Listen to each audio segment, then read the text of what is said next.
오늘은 최순혜가 강해 설교 준비한 것이 에스라 8장입니다. 오늘은 에스라 8장 가지고 최순혜가 준비한 거 강해 설교 하겠습니다. 네, 앞장에서는 어저께 에스라 7장이죠? 오늘은 에스라 8장. 오늘 어저께 앞장에서 한 거, 그거는 에스라 7장인데, 앞장 에스라 7장에서 우리는 에스라의 이스라엘 여행에 대해서 아주 간략하게 어저께 말씀 공부를 했는데요. 여기에서는 그에 관해서 좀 더 자세하게, 어저께는 너무 간략하게 했으니까는 오늘은 조금 더 상세하게 이렇게 공부를 할 건데요. 에스라 8장 가지고 이렇게 강해 설교 할 건데요. 피차의 은혜 받는 시간이 됐으면 좋겠어요. 그러니까 그와 함께 올라온 무리들, 이 말씀은 1절부터 20절까지, 그러니까 에스라 8장 한 장을 쪼개 나눠 잘라 분리해, 그래가지고 거기에 따라서 스토리가 바뀌는 거에 따라서 이제 강해를 하는 거, 이것이 바로 강해 설교인데요. 그와 함께 올라온 무리들, 이 말씀은 1절부터 20절까지 있어요. 그러니까 1절부터 20절까지 딱 자르는 거예요. 그리고 에스라는 하나님께서 여행하는 무리와 함께 해주기를 이렇게 강구해요. 강구하면서 무리들과 함께 엄숙한 금식 기도를 가졌어요. 이 말씀은 21절부터 23절까지. 뭐 금식 기도 날마다 하는 거 아니고 1년에 뭐 끼케야 뭐 몇 번이나 하겠어요. 그가 가지고 있는 보물에 대해서 특별한 관심을 이렇게 기울였고요. 그것을 제사장들에게 맡겨서 보관하도록 이렇게 명령을 했어요. 이 말씀은 24절부터 30절까지 기록이 되어 있고요. 하나님은 그와 그의 무리가 가는 길을 다 지켜주셨어요. 내가 보호해줄게, 내가 지켜줄게. 그리고 다 지켜주셨는데, 이 말씀은 31절에 기록이 다 되어 있고요. 그들은 안전하게, 아주 안전하게, 하나님이 보호해 주니까 당연히 안전한 거 당연하죠. 그들은 안전하게 예루살렘에 도착한 후에 그들이 보관물을 제사장에게 이렇게 전했어요. 이 말씀은 32절부터 34절까지 기록이 다 되어 있어요. 그리고 그들이 왕에게서 받은 그 명을 왕의 그 관원들에게 다 이렇게 알렸는데요. 이 말씀은 36절에 기록이 되어 있고요. 또 하나님께 제사를 드렸고, 하나님께 제사를 드렸다는 말은 하나님께 예배를 드렸다, 그 말이에요. 지금 요즘 예배 드리는 것을 그 당시에는, 구약시대 이 당시에는, 에스라 이 당시에는 제사라고 그랬거든요. 우상 숭배하는 그 제사가 아니에요. 여기서는 예배예요. 예배를 제사라고 그 당시에는 그랬어요. 또 하나님께 제사를 드렸고요. 35절 말씀에 그 이후에 자기들이 일에 전념했어요. 자, 그러면은 지금부터 설교 제목이 제2차 귀한 자들 다 돌아왔어. 2차적으로 돌아왔어. 설교 제목은 제2차 귀한 자들. 본문 말씀은 에스라 8장 1절부터 20절까지. 1절. 아닥사스다 왕이 이에 있을 때에 나와 함께 바벨론에서 올라온 족장들과 그들의 보게가 이러하니라. 2절. 비느하스 자손 중에서는 게르솜이요, 이스다말 자손 중에서는 다니엘이요, 다윗 자손 중에서는 하투스요. 3절. 스가냐 자손 곧 바로스 자손 중에서는 스가랴니 그와 함께 족보에 기록된 남자가 150명이요. 150명의 남자들이 다 족보에 이렇게 기록이 다 되어 있는 거예요. 4절. 밧 모압 자손 중에서는 스가랴가 아니에요. 스라히야예요. 스가랴하고 스라히야하고 틀려요. 스라히야의 아들 엘여호에네, 이름이 엘여호에네예요. 엘여호에네니 그와 함께 한 남자가 200명이요. 5절. 스가냐 자손 중에서는 아하시엘의 아들이니 그와 함께 한 남자가 300명이요. 6절. 아딘 자손 중에서는 요나단 아들 에베스니 그와 함께 한 자가 50명이요. 7절. 엘람 자손 중에서는 아달리아의 아들 여사야니 그와 함께한 남자가 70명이요 8절. 스바랴 자손 중에서는 미가엘의 아들 스바랴니 그와 함께한 남자가 80명이요 9절. 요압 자손 중에서는 여히엘의 아들 오바데아니 그와 함께한 남자가 218명이요 10절. 슬로밋 자손 중에서는 요시비아의 아들이니 그와 함께한 남자가 160명이요 11절. 베베 자손 중에서는 베베의 아들 시가랴니 그와 함께한 남자가 28명이요 12절. 아스갓 자손 중에서는 학가단의 아들 요하나니니 그와 함께한 남자가 110명이요 13절. 아도니감 자손 중에 나중된 자의 이름은 엘리 벨렉과 여우엘과 스마냐니 그와 함께한 남자가 60명이요 14절. 비누의 자손 중에서는 무대와 사붓이니 그와 함께한 남자가 70명이었느니라. 15절. 내가 무리를 아와와로 흐르는 강가에 모으고 거기서 3일 동안 장막에 유하며 백성과 제사장들을 살핀즉 그 중에 레위 자손이 하나도 없는지라. 16절. 이에 모든 족장 곧 엘리 에삽과 아리엘과 스마야와 엘라단과 야릿과 엘단을 불러 17절. 가시다 지방으로 보내어 그곳 족장 이또에게 나아가게 하고 이또와 그 형제 곧 가시바 지방에 거한 느디님 사람들에게 할 말을 일러주고 우리 하나님의 전을 위하여 수송들 자를 데리고 오라 하였더니 18절. 우리 하나님의 선한 손이 도우심을 입고 저희가 이스라엘의 손자 레위 위에 아들 말리의 자손 중에서 한 명철한 사람을 데려오고 또 세레바와 그 아들들과 형제 18명과 19절. 하사바와 무라리 자손 중 여사야와 그 형제와 저의 아들들 20명을 데려오고 20절. 또 느드님 사람 곧 다윗과 방백들이 주어 레이 사람에게 수송 들게 한 그 느드님 사람 중 220명을 데려왔으니 그 이름이 다 기록되었더라. 아멘. 예, 이거 오늘 부문 말씀입니다. 이 부문 말씀 가지고 또 최순애가 강해 설교를 지금부터 에스라 8장 시작을 할 것인데요. 네, 에스라는 그 왕의 명령을 받았어요. 에스라가 누구냐면은 왕이 아니고 에스라는 선지자예요. 선지자. 에스라는 왕의 명령을 받았어요. 명령을 받고 뭘 했냐? 지원자들을 모았어요. 니들 지원하고 싶은 사람 다 모아. 그리고 지원자들을 다 이렇게 모은 거예요. 말하자면은 기호를 세워서 쫓겨난 이스라엘 사람들과 분산된 유다인들을 다 모으고 다 모아 이렇게 모았다고요. 이 말씀이 어디 있어? 시편 11편 12절에 있는데요. 바벨론 딸들과 함께 거하는 시온의 아들들은 누구나 예루살렘으로 다 가야 하는 거예요. 이거 의무적으로 그냥 가기 싫어도 가야 하는 거예요. 이제 그곳에 성전이 이제 교회가 이제 시작이 되고요. 성전 봉사가 시작되려고 하니까는 그들이 다 가야 할 때예요. 성전에 가서 봉사해야죠. 우리도 교회 가서 봉사하잖아요. 이제 이러한 지도자를 가지게 되고요. 이처럼 격려를 받은 모든 유대 사람들은 드디어 그 부름에 응하여 티끌을 떨어버리고요.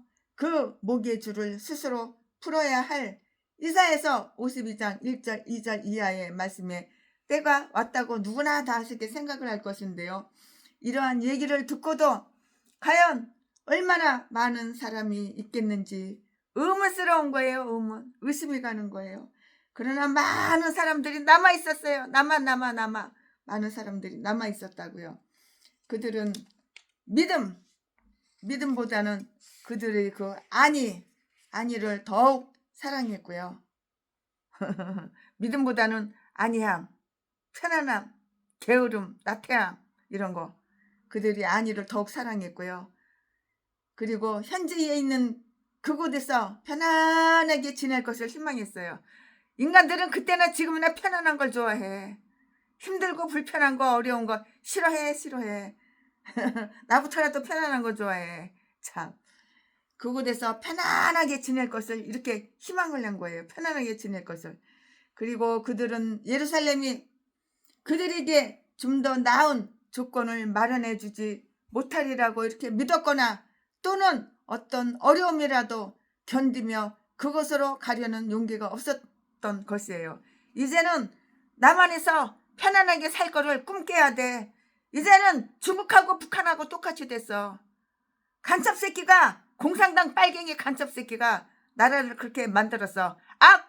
악한 법을 만들어가지고 민주당에서 악법을 다 만들어가지고 빨갱이 좌파 간첩새끼들이 다 그렇게 만들어가지고 이제는 국민들이 편안하게 지내는 희망 일찌감치 다 접어버려야 돼. 이제 개인 땅, 개인 재산, 개인 집도 다 갖다 국가에 다 뺏기고 나라에서 1인당 쌀 몇 킬로씩 주는 배급제로 살아야 되고 당, 간부 아주 그런 인간들만 잘 처먹고 잘 살고 이제 시대가 그렇게 왔어. 악한 시대가 온 거야. 이제는 이렇게 바뀌었어 우리나라가.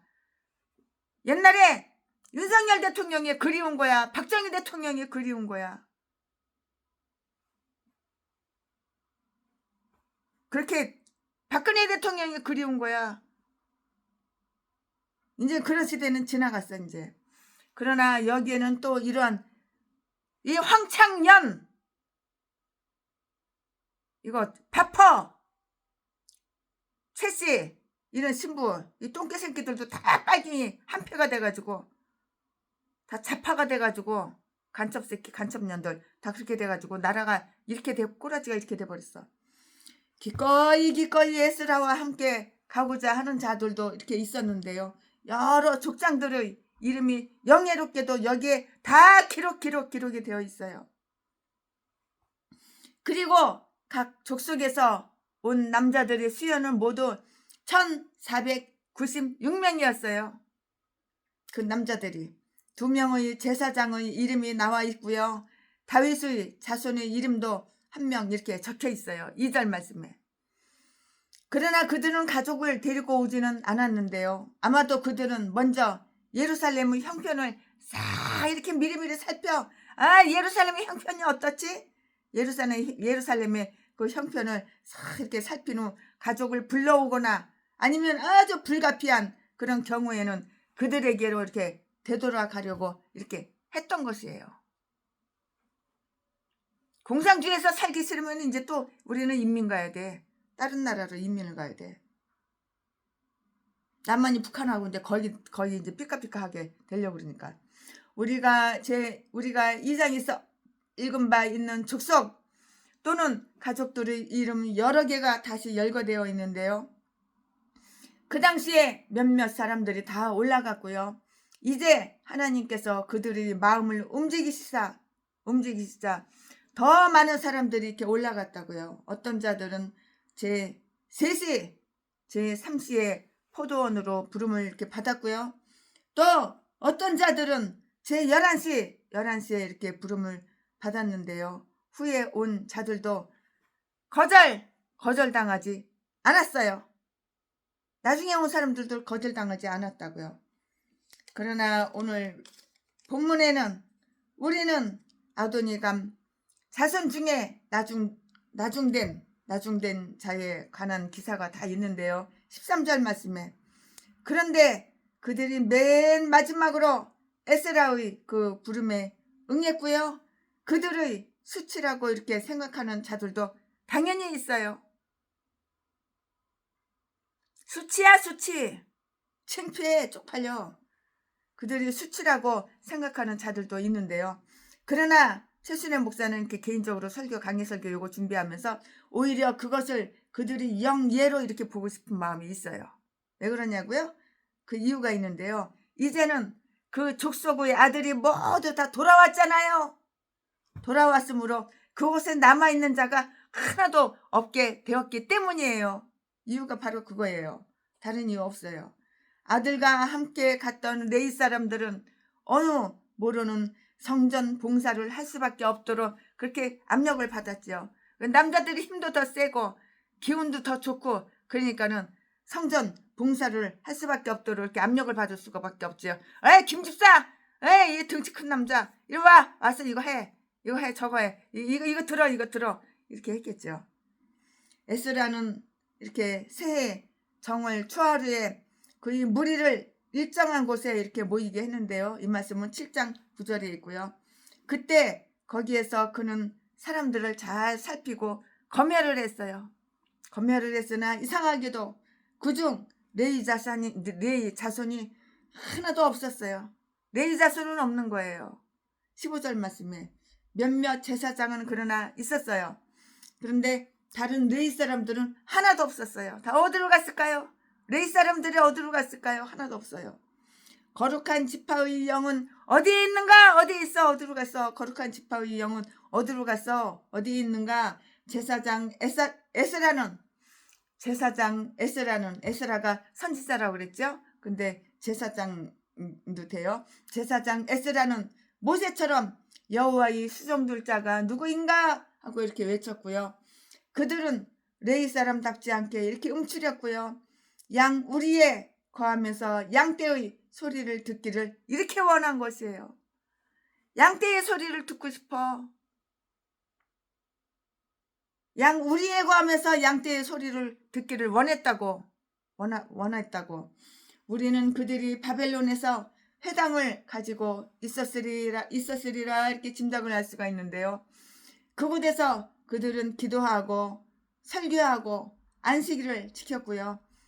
그리고 그들이 좀 더 나은 것을 가질 수 없었을 때 그들은 그 회당을 더욱 감사하게 여길 만한 이유가 있었는데요. 그러나 이제 예루살렘의 성전이 다 열리고요. 하나님께서 정하신 봉사를 행하게 되었으므로 그들은 이 모든 회당들보다는 시온에 있는 교회, 시온에 있는 성전을 선택했어야만 했던 것이에요. 이러한 사실이 그들의 그 책망으로 여기에 다 기록되었는데요. 그러나 그것을 가드에는 알리지 말라고 이렇게 했어요. 그러나 그것을 가드에는 알리지를 말어 이렇게 말을 했다고요. 에스라는 자기 수행자들 가운데 레위 사람이 없는 것을 잘 알고요. 매우 아주 황당하고 당황했다고요. 그에게는 성전 봉사를 위한 충분한 돈은 있었어요. 성전 봉사를 위한 충분한 돈은 있었으나 돈은 있었는데 사람이 부족한 거야. 돈은 많어. 근데 사람이 부족한 거야. 성전에서 봉사할 사람이 부족한 거야. 없어. 기회 안 와. 모두 다 편안한 거, 아니란 거, 그런 거, 편안하게 지낼 것, 이것만 희망을 했기 때문에 봉사하라는 거 안 와. 오기가 싫은 거야. 돈은 충분하게 있었는데 안 와. 그에게는 성전 봉사를 위한 충분한 돈은 있었으나 사람이 와서 일하고 봉사하고 헌신할 사람이 부족했다고요. 왕과 방백들은 그들의 임무 이상의 것을 해주었으나 레위의 아들들은 자기들이 책임을 반도 이행하지 못했고요. 그는 그 무리 중에서 11명을 딱 뽑았어요. 11명을 뽑았는데 그들은 족장이거나 명철한 자들이었고요. 그는 이 슬픈 공백을 채우는 데에다가 그들을 다 이렇게 임명했다고요. 이제 그 내용을 좀 더 한번 살펴볼까요? 살펴보자고요. 그들은 어떻게 됐냐면 보내졌어요. 너희들은 가. 필요 없어. 쓸모없어. 교회 놀러 왔냐? 봉사하고 헌신하라고. 그런 것이지. 편안하게 지내려고 교회 와서. 너희들은 필요 없어. 다 보내버린 거예요. 그들은 보내어졌어요. 가. 꺼져. 이제 필요 없어. 그들은 다 보내어졌고요. 에스라는 그들을 특정한 곳, 즉 레위 사람의 학교가 있는 곳에 그들을 다 보낸 거예요. 가. 떠나. 일하기 싫어? 일하기 싫으면 먹지도 말어. 교회 봉사하라고 그랬는데 일하기 싫어? 편안한 것만 좋아해? 가 다 내보내버린 거예요. 그것은 가이사 지방이었는데요. 아마도 거기는 이 일을 위해서 허용된 바벨론의 어느 거리나 공장이었고요. 그것을 은거리, 실버 스트리트라고도 이렇게 부를 수 있는데요. 그 이유는 게세프가 은이라는 은이라는 뜻을 지니고 있기 때문이고요. 그는 그들을 그 학교의 대제사장인 이또라는 자에게 이렇게 보냈고요. 그것은 그의 손수 보라고 하기 위한 것이 아니고요. 그는 연로하여서 나이가 많아서 늙었잖아요. 그는 연로하여서 이곳에 오기가 힘들다고 생각할 수 있을 것이에요. 나는 늙었어. 난 늙어 꼬부러졌어. 그러니까 오기가 힘들어. 이렇게 말을 했고 그런 것이죠. 몇 명의 상급생, 즉 우리 하나님 교회 성전을 위해서 수정들 자, 심부름할 자, 수정들 자를 헌신하고 희생할 자, 수정들 자를 보내어 달라고 하기 위한 것이었다고요. 이 말씀은 17절에 있어요. 17절에 있어요. 하나님의 전을 아주 훌륭한 일꾼들로 채운다는 것은 참 좋은 일이잖아요. 근데 어디 그렇게 하나님의 교회에서 일을 할 일꾼들이 이렇게 훌륭한 일꾼들만 있나요? 자, 이 일하기 싫은 뺀질뺀질들도 많지요. 이것은 그곳에서 일하는 모든 자의 즐거움과 명예에 이바지한다고요.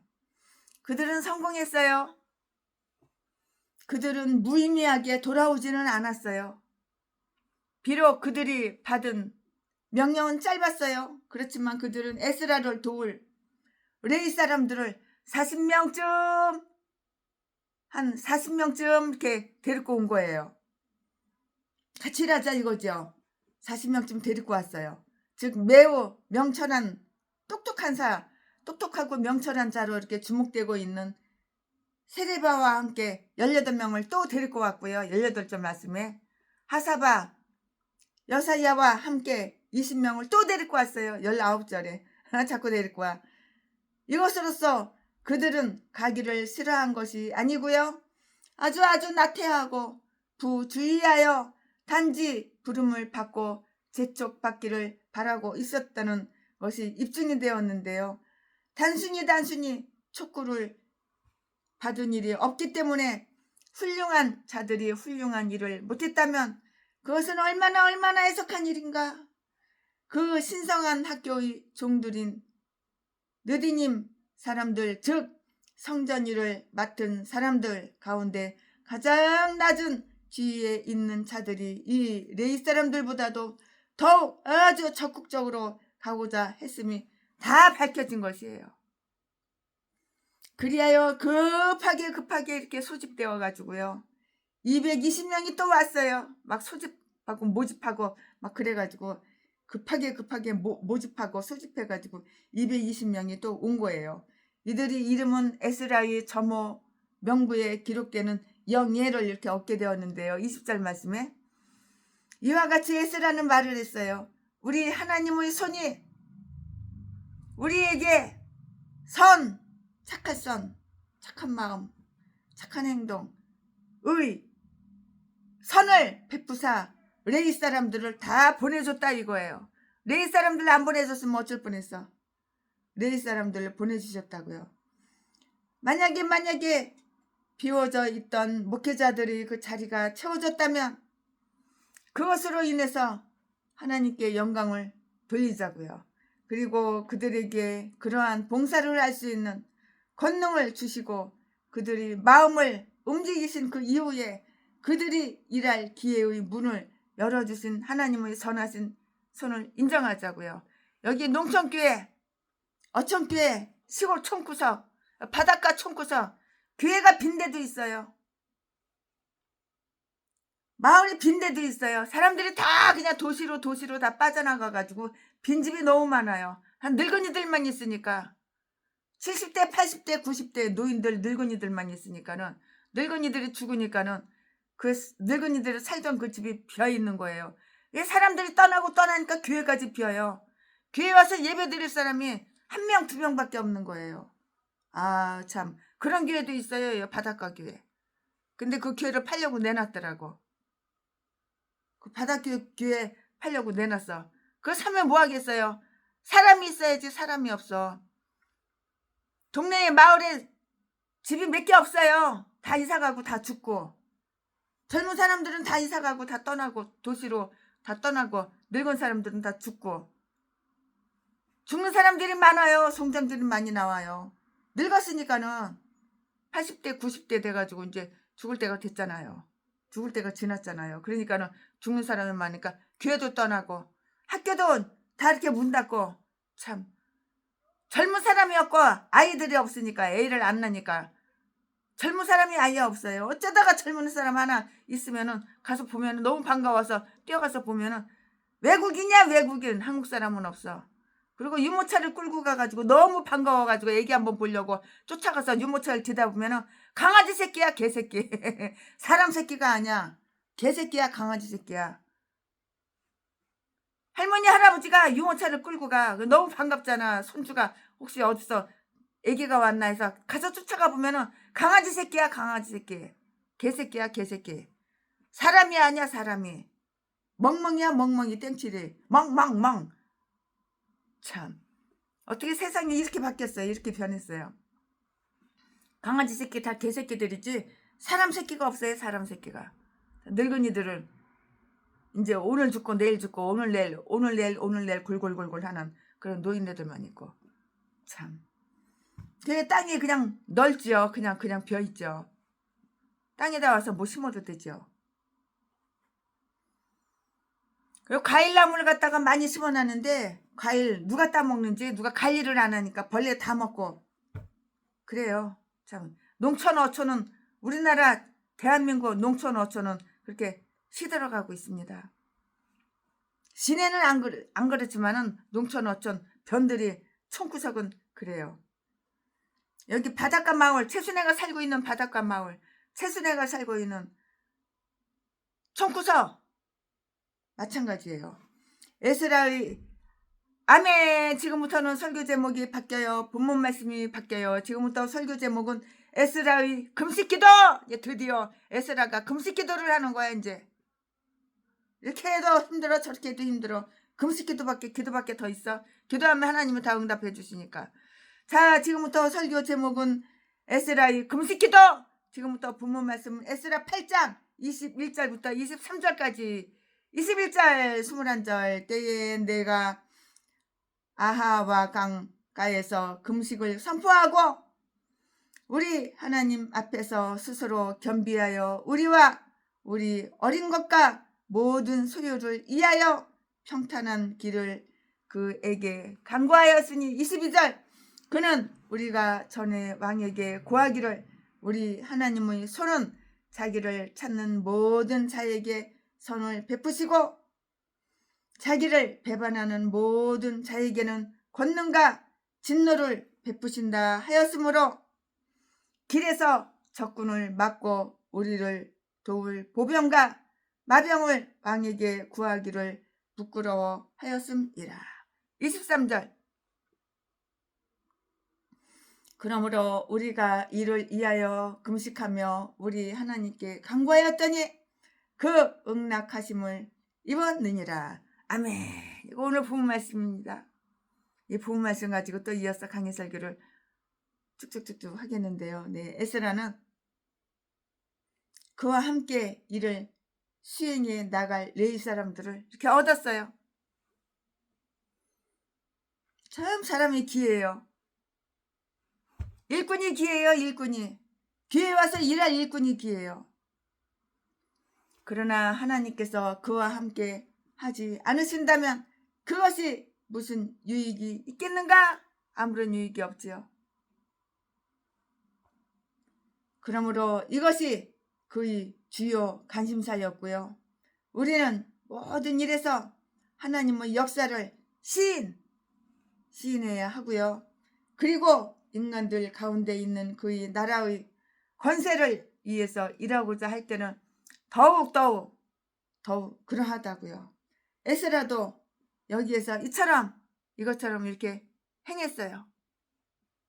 그래도 우리 교회는 일꾼이 있어서 그나마 최순애가 힘든 거 어려운 거는 일꾼들이 해주는데, 일꾼이 없는 교회는 정말 보내야 돼요. 사람을 보내야 돼요. 그는 자신이 하나님 안에 있으며 그의 은혜로우신 보호 가운데 있음을 늘 확신하였고요.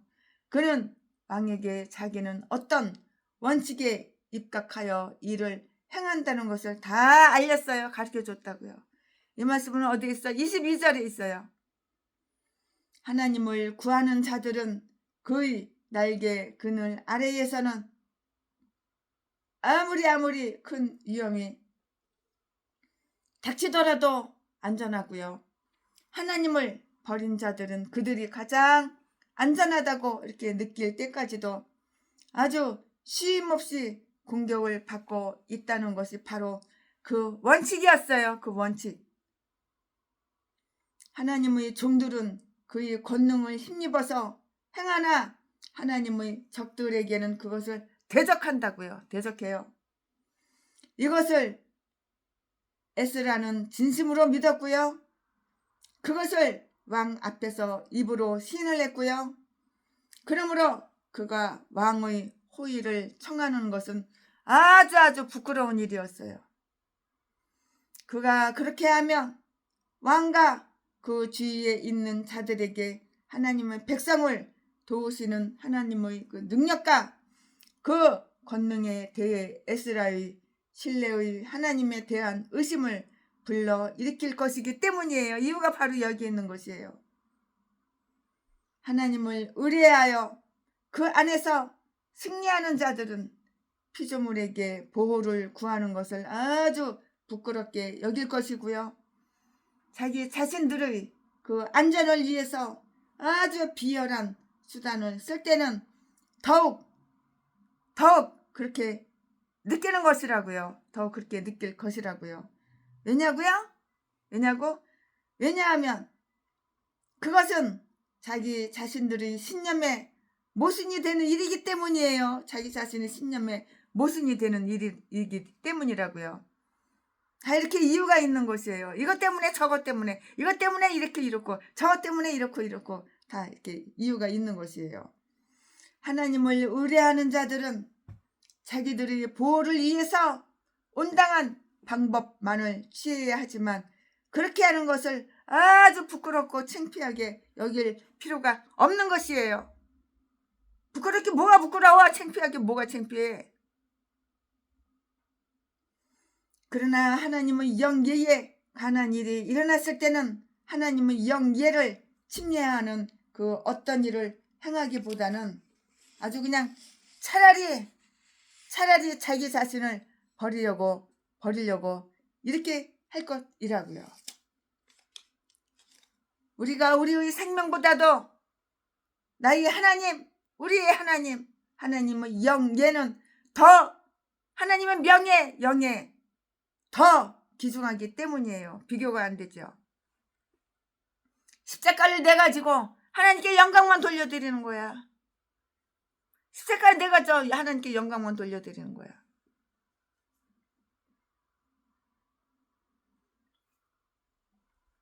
그는 그러한 확신 속에서 하나님께 엄숙하게 간구를 했는데요. 그는 금식을 선포했어요. 금식. 하나님께 엄숙하게 이렇게 선포했으니까 금식을 이렇게,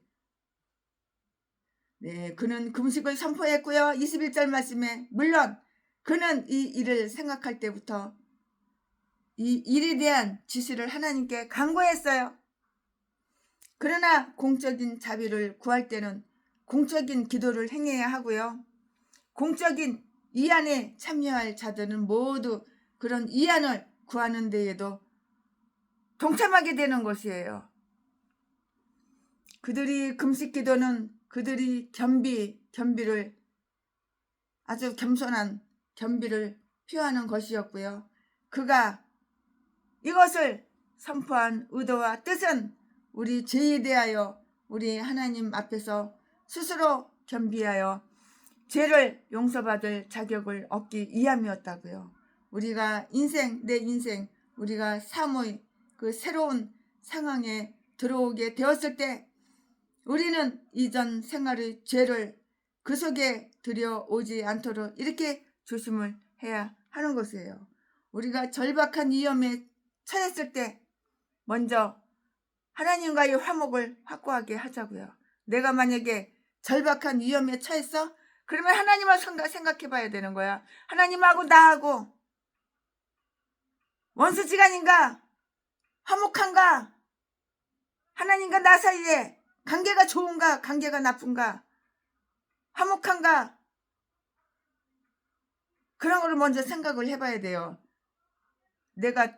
우리 교회가, 우리나라가 지금 우리나라가 대한민국이 절박한 위험에 처해 있잖아요. 그럼 하나님과 우리나라 국민들이 이렇게 하나님과 화목한가?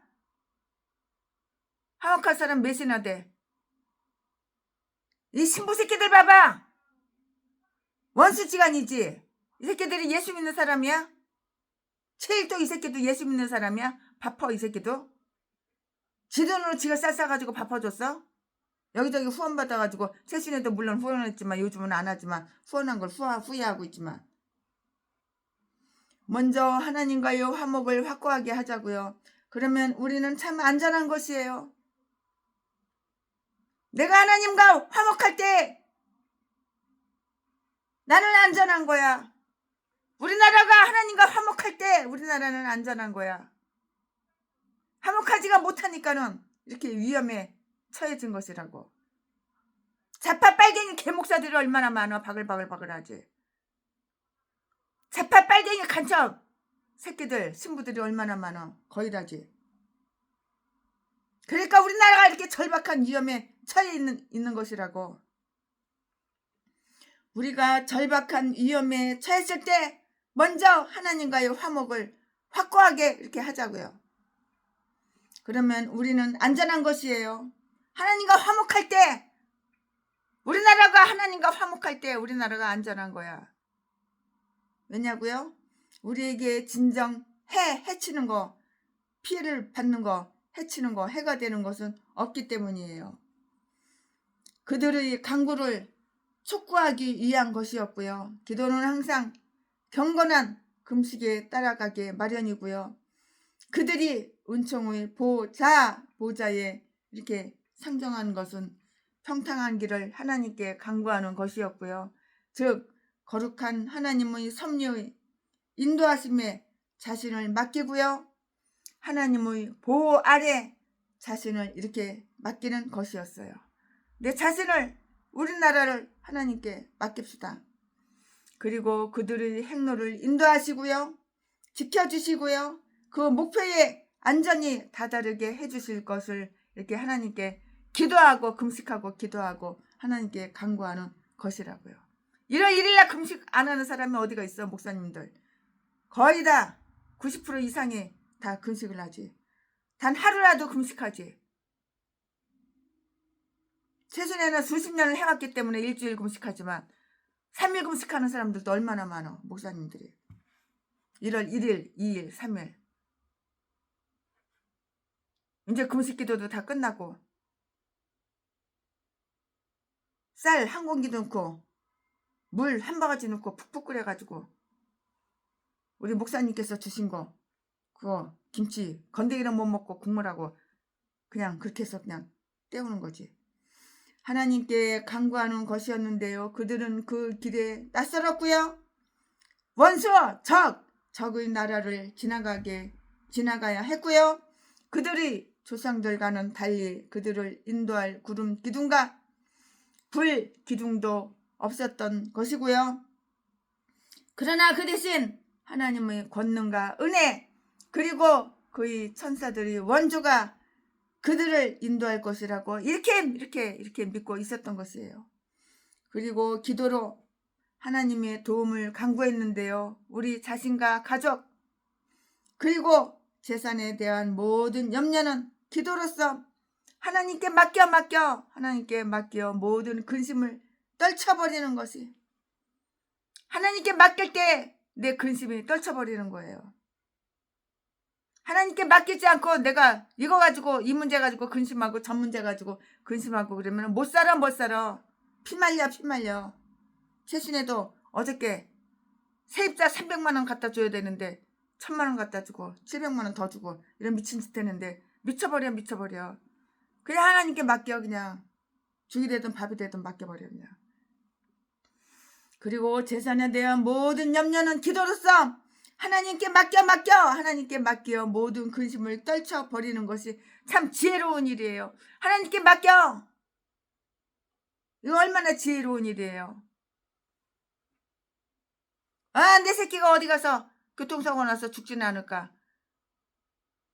내 새끼가 어디 가서 깡패한테 맞아서 죽지는 않을까. 하나님께 맡겨. 그냥 하나님께 맡겨. 그래야지 근심 걱정을 떨쳐버리지. 기도로써 하나님께 맡겨. 모든 근심을 떨쳐버리는 것이 이게 바로 지혜로운 일이라고요. 내가 근심 걱정한다고 그게 뭐 해결이 돼요? 그냥 하나님께 맡기는 거지. 그럴 때 근심 걱정이 없어요. 근심 걱정이 없을 때 마음이 기쁠 때 내 몸에 있는 질병도 다 떠나가는 거야. 우리의 의무임을 기억하자고요. 하나님께 맡겨서 모든 근심을 떨쳐버리는 것이 지혜로운 일이고요. 우리의 의무이라는 것을 기억하자고요. 빌립보서 4장 6절에 기록이 다 되어 있잖아요. 이 말씀이. 그렇게 행함으로써 그들은 훌륭한 성과를 거두었고요. 23절 말씀에 우리가 하나님께 합심해서 이렇게 간구하였더니 그의 응낙하심을 입었느니라. 그들은 그들의 기도가 응답받으리라는 그 즐거운 확신을 어느 정도 마음에 지니고 있었고요.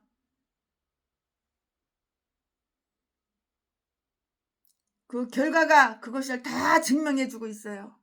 최순애는 밤 12시부터 새벽 1시까지는 죽었다 깨나도 기도는 해. 무릎 꿇고 기도는 해. 내가 감당하지 못할 것은 다 하나님께 맡기고, 그러니까는 이렇게 혼자 살아도 뒤지지 않고 살아있는 거야. 이 사람이 도와주고 저 사람이 도와주고 저 사람이 도와주고 이 사람이 도와주고, 그러니까 최순애가 이렇게 살아있는 거야. 왜냐하면 진심으로 하나님을 구하는 자들은 누구나 그 간구함이 헛되지 않을 것이기 때문이에요. 이렇게 믿음으로 사는 거야. 믿음으로 사는 자는 하늘의 유료를 받는 거예요. 아멘. 지금부터는 설교 제목이 바뀌어요. 부문 말씀이 바뀌어요. 지금부터 설교 제목은 성전을 위한 보물은 관리해야 하는 거야. 에스라 8장 지금부터 본문 말씀은 에스라 8장 24절부터 30절까지. 24절. 그때에 내가 제사장의 두목 중 12인 곧 세레바와 하사바와 그 형제 10인을 따로 세우고. 25절.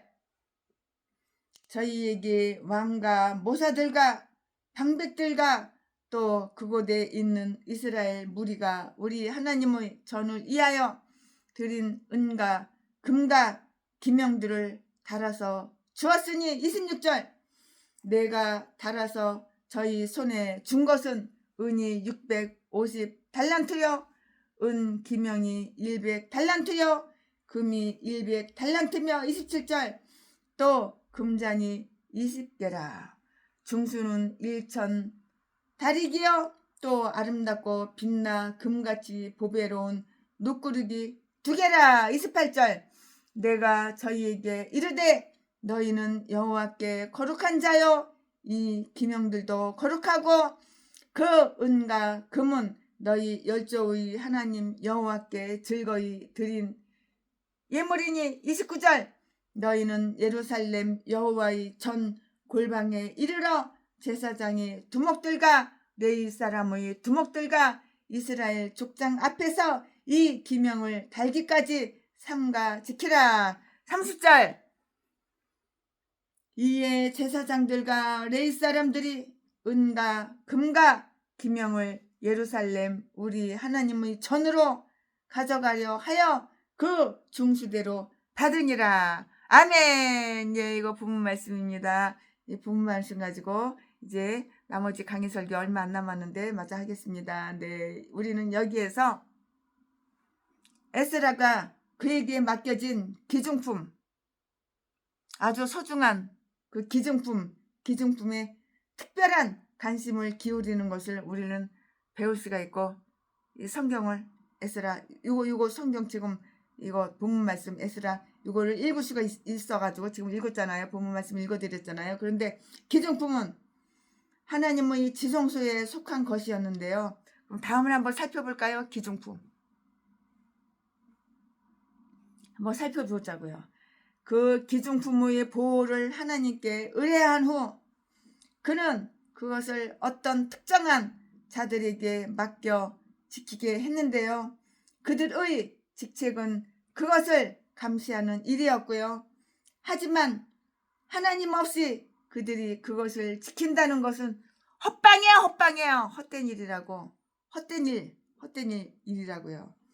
우리의 기도는 항상 우리의 노력으로 뒷받침되어야 한다는 것을 우리는 잊지를 말아야 하는 거예요.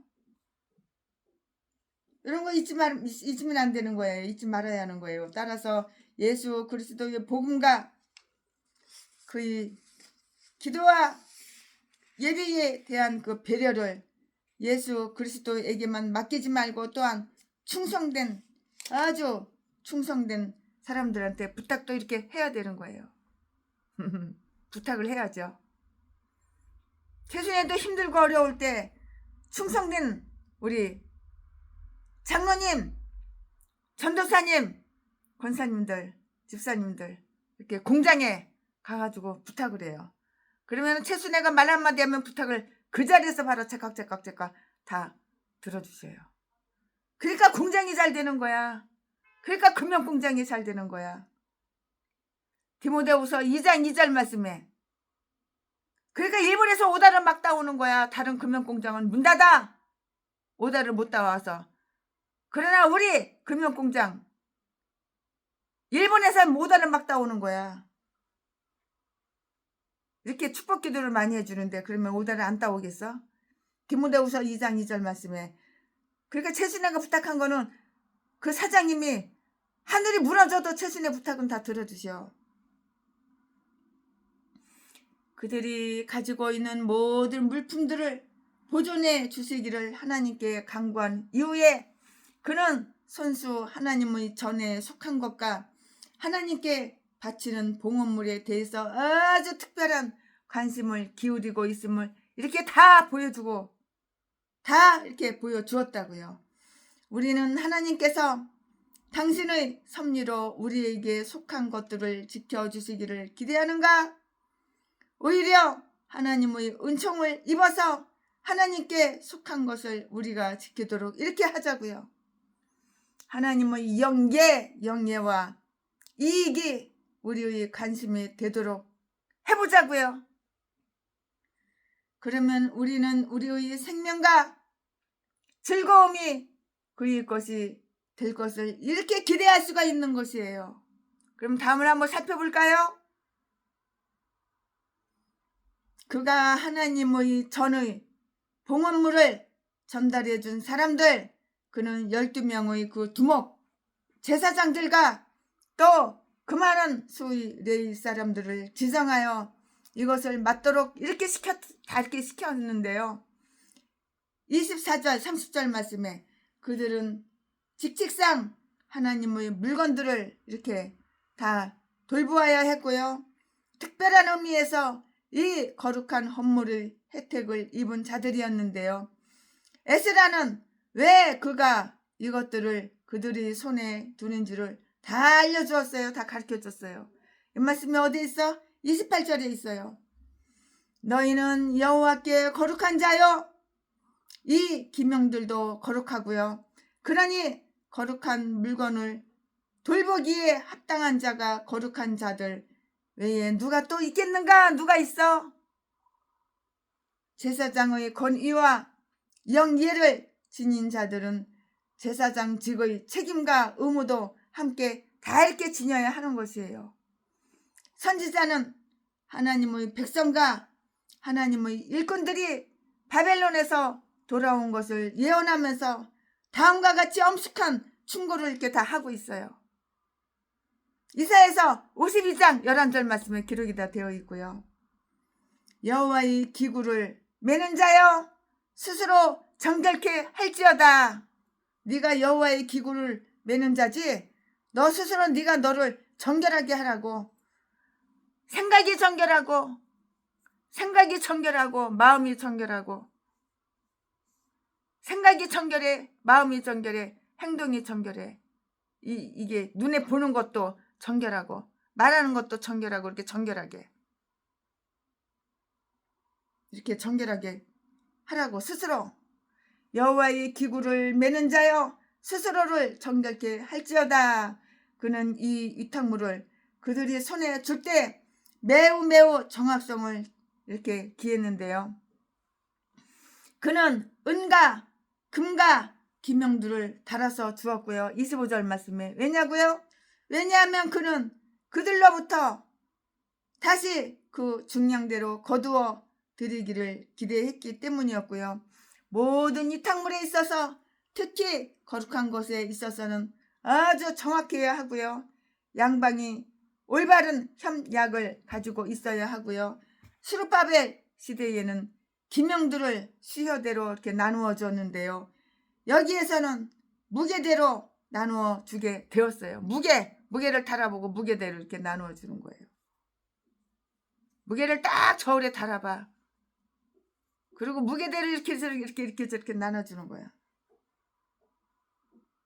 무게를 딱 달아보고. 이렇게 하면 만약에 빠진 것이 있을 때는 곧 살펴서 쉽게 찾을 수 있게 하기 위함이었고요. 이것은 다음 사실을 암시해 준다고 이렇게 볼 수가 있는 것이에요. 하나님의 의를 맡은 모든 자들처럼 성물을 맡은 자들은 그 이탁물을 맡거나 다시 내어줄 때에 주고받는 사실을 간단 명료히 알고 있어서 그 일에 성실을 기해서 나중에는 기쁨으로 책임을 받도록 해야 한다는 그 사실을 기억하라는 것이라고요. 그는 이 헌물을 주면서 그들에게 다음과 같이 이렇게 부탁을 했어요. 주면서 이렇게 부탁을 하는 거야. 맨입으로 부탁하면 되겠어? 뭘 조금 갖다 주면서 부탁을 해야지. 맨입으로 입 싹 닫고 부탁하면은 누가 들어주겠어? 그러니까 뭘 좀 갖다 줘가면서 이렇게 부탁을 하는 거지. 그는 이 헌물을 주면서 그들에게 다음과 같이 이렇게 부탁을 했어요. 최순에도 누구한테 부탁할 때는 이렇게 뭘 좀 갖다 주면서 부탁하지, 그냥 맨입으로 부탁하면은 안 되죠. 29절 말씀에 그것들을 삼가 지켜라. 그리하여 그것들을 잊어버리거나 횡령하거나 또는 다른 것과 섞이지 않게 하라. 그것들은 별도로 보관하라.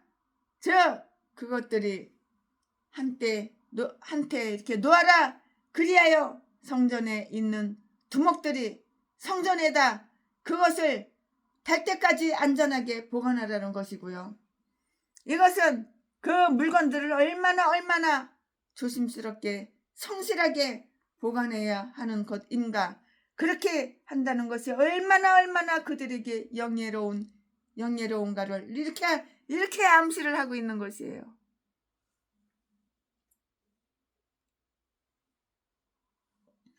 이처럼 바울이 디모데에게 복음의 보물을 맡길 때 그것을 예수 그리스도가 나타날 때까지 보관하라고 이렇게 명령을 하고요.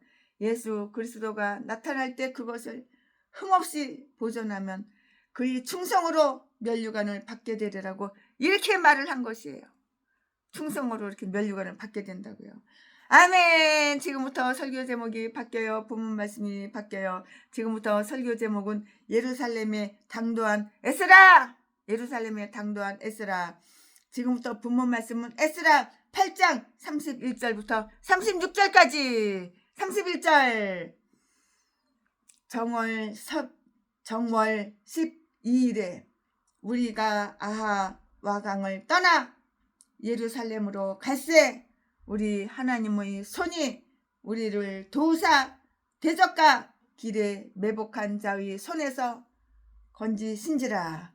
32절 이에 예루살렘에 이르러 거기서 30을 유하고 33절 제4일에 우리 하나님의 전에서 은과 금과 기명을 달아서 제사장 우리야의 아들 무레못의 손에 붙이니 비느하스의 아들 엘르아살과 레이 사람 예수아의 아들 요사박과 빈누이의 아들 노야다가 함께 있어 34절 모든 것을 다 계수하고 달아보고 그 중수를 당장의 책에 기록하였느니라. 아멘. 35절 사로잡혔던 자의 자손 곧 이방에서 돌아온 자들이 이스라엘 하나님께 번제를 드렸는데 이스라엘 전체를 위한 수 송아지가 12이요 또 수양이 96이요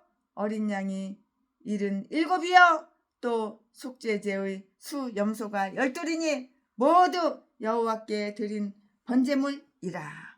아멘. 36절 우리가 또 왕의 조서를 왕의 관원과 강서편 총독들에게 붙임에 저희가 백성과 하나님의 전을 도왔느니라. 아멘. 여기까지가 본 말씀입니다. 이제 나머지 강의 설교 조금 남은 거 마저 하겠습니다. 네, 에스라는 이제 도합 4달, 넉 달간의 여행을 끝내고요. 예루살렘에 도착을 했어요. 누가? 에스라가. 그러나 무리들 때문에 행군 속도를 늦추었고요. 그의 활동 범위를 좁게 했는데요. 이제 여기에서 우리는 다음과 같은 사실을 우리는 알 수가 있고 읽을 수가 있어요. 그러면 그 다음과 같은 사실이 무엇이냐? 최순애가 이제 설명해 드릴 건데요. 다음과 같은 사실이 무엇인지. 그의 하나님은 아주 선하셨고요. 우리 하나님은 선한 분이잖아요. 악한 분 아니잖아요. 이 사탄 마귀 귀신이 악한 마귀 사탄이지 악한 거지. 우리 하나님은 선하신 분이잖아요. 그러나 신부들, 우리나라 신부들, 황창현, 최일도 그 인간들을 대표해서 무궁무진한 신부들이 다 좌파 빨갱이들이잖아요. 간첩 년놈들. 그의 하나님은 선하셨으며 그는 그의 선하심을 시인했고요. 우리 하나님의 손이 우리를 도우사 우리로 하여금 우리의 일을 활발히 하도록 이렇게 만드셨다고 이렇게 했어요. 그들은 다음과 같은 일로 하나님의 은혜를 이렇게 입었고요. 그들은 예루살렘으로 오는 도중에 살해 당함이 없이 생명을 부지했어요. 예루살렘으로 오는 도중에 살해 안 당했어요. 살해당하지 않고 참 이거 아주 그냥 누구 죽이는 사람이 없어요. 죽이는 인간이 없어요. 그들은 예루살렘으로 오는 도중에 살해 당함이 없이 무사히 생명을 부지했어요. 무사하게 왔어요. 왜냐고? 길거리에서 매복하여서 그들을 해치려는, 그들을 살해하려는, 죽이려는 적들, 원수들 또는 적어도 아멜렉처럼 그들이 뒤에서 살금살금 따라와서 선자를 죽이려는 자들이 있었는데요. 하나님께서 일행들을 보호하셨기 때문에 이 사람들은 살해 안 당하고 이렇게 사는 것이에요. 31절 말씀에. 여행에서 오는 일반적인 위험을 생각하면서 우리는 기도로서 우리의 출타를 거룩하게 하고요. 찬양과 감사로 이렇게 무사 귀가를 거룩하게 해야 하는 것이에요. 하나님의 은혜로 무사하게 집에까지 돌아왔어. 살해당하지 않았어. 매복해 있는 저 인간들, 살인마들 그 손에서 벗어난 거야. 하나님이 지켜주니까는. 무사하게 귀가를 했다고. 그러니까 내가 거룩하게 살 때 하나님은 나를 보호해 주시는 거야. 내가 죄나 짓고 전라도 개목사처럼 악한 짓만 하고 범죄만 저지르면 하나님은 보호 안 해줘. 그러므로 이처럼 위험한 원정을 할 때는 더욱 하나님을 의지해야 하는 거예요. 내가 이렇게 살아? 내가 위험해? 하나님을 의지해야 하는 거야. 그럼 하나님은 나를 보호해 주시는 거야. 나를 지켜주시는 거야. 자나깨나 하나님을 의지해야 하는 거야. 그러므로 이처럼 위험한 원정을 할 때에는 더욱 하나님을 의지해야 하는 거예요.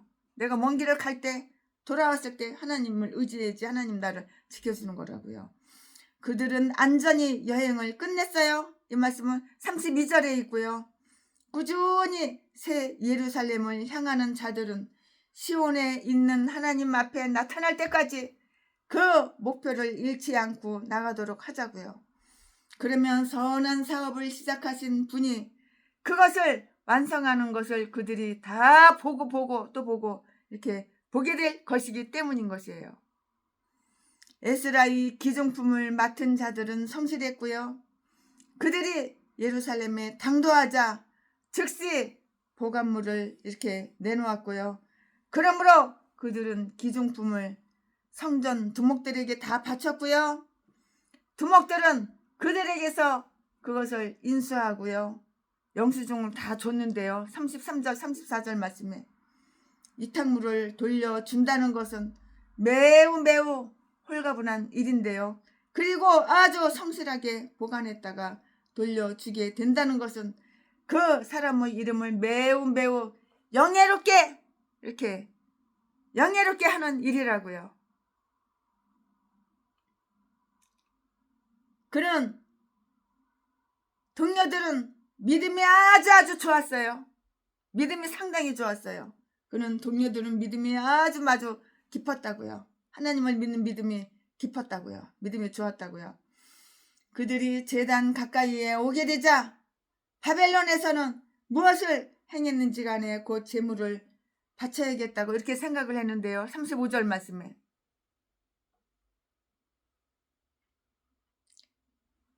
기회가 허락되지 않았을 때 행하지 못했던 일들도 그 문이 개방되었을 때는 다시 행해야 할 것이에요.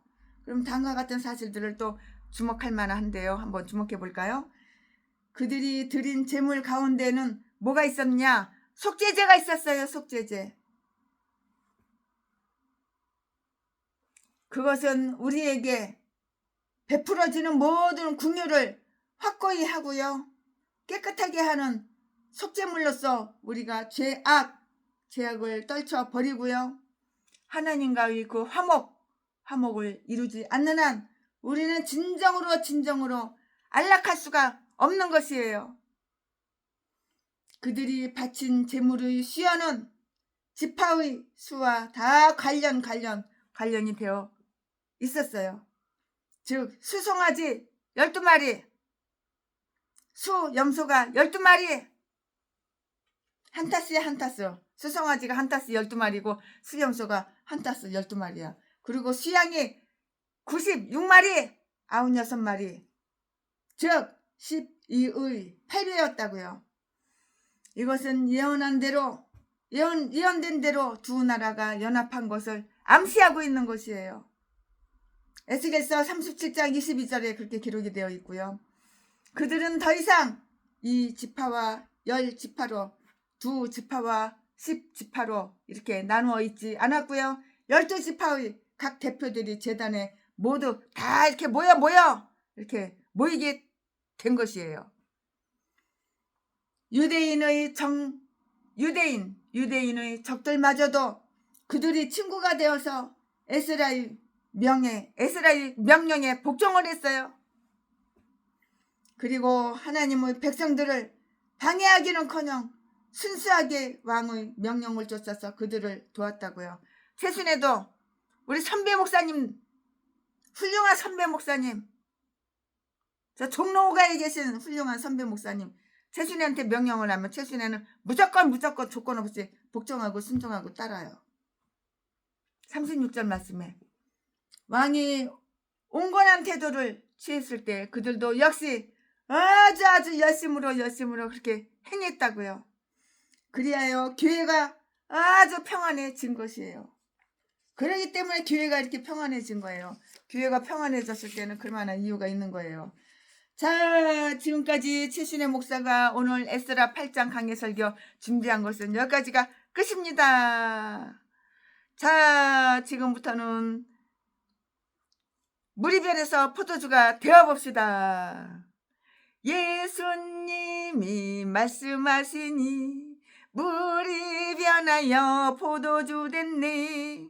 예수님이 말씀하시니 물이 변하여 포도주 됐네. 예수님 나에게도 말씀하셔서 새롭게 변화시켜 주소서. 아멘 아멘. 하나님, 올해 새해에도 최순애를 변화시켜 주시옵소서. 우리나라를 변화시켜 주시옵소서. 우리 교회를 변화시켜 주시옵소서.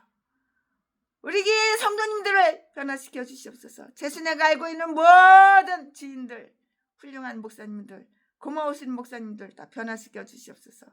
어려움이 없게 하여 주시고 힘든 일 없게 하여 주시고 기쁜 일 즐거운 일만 생겨나도록 변화시켜 주시옵소서.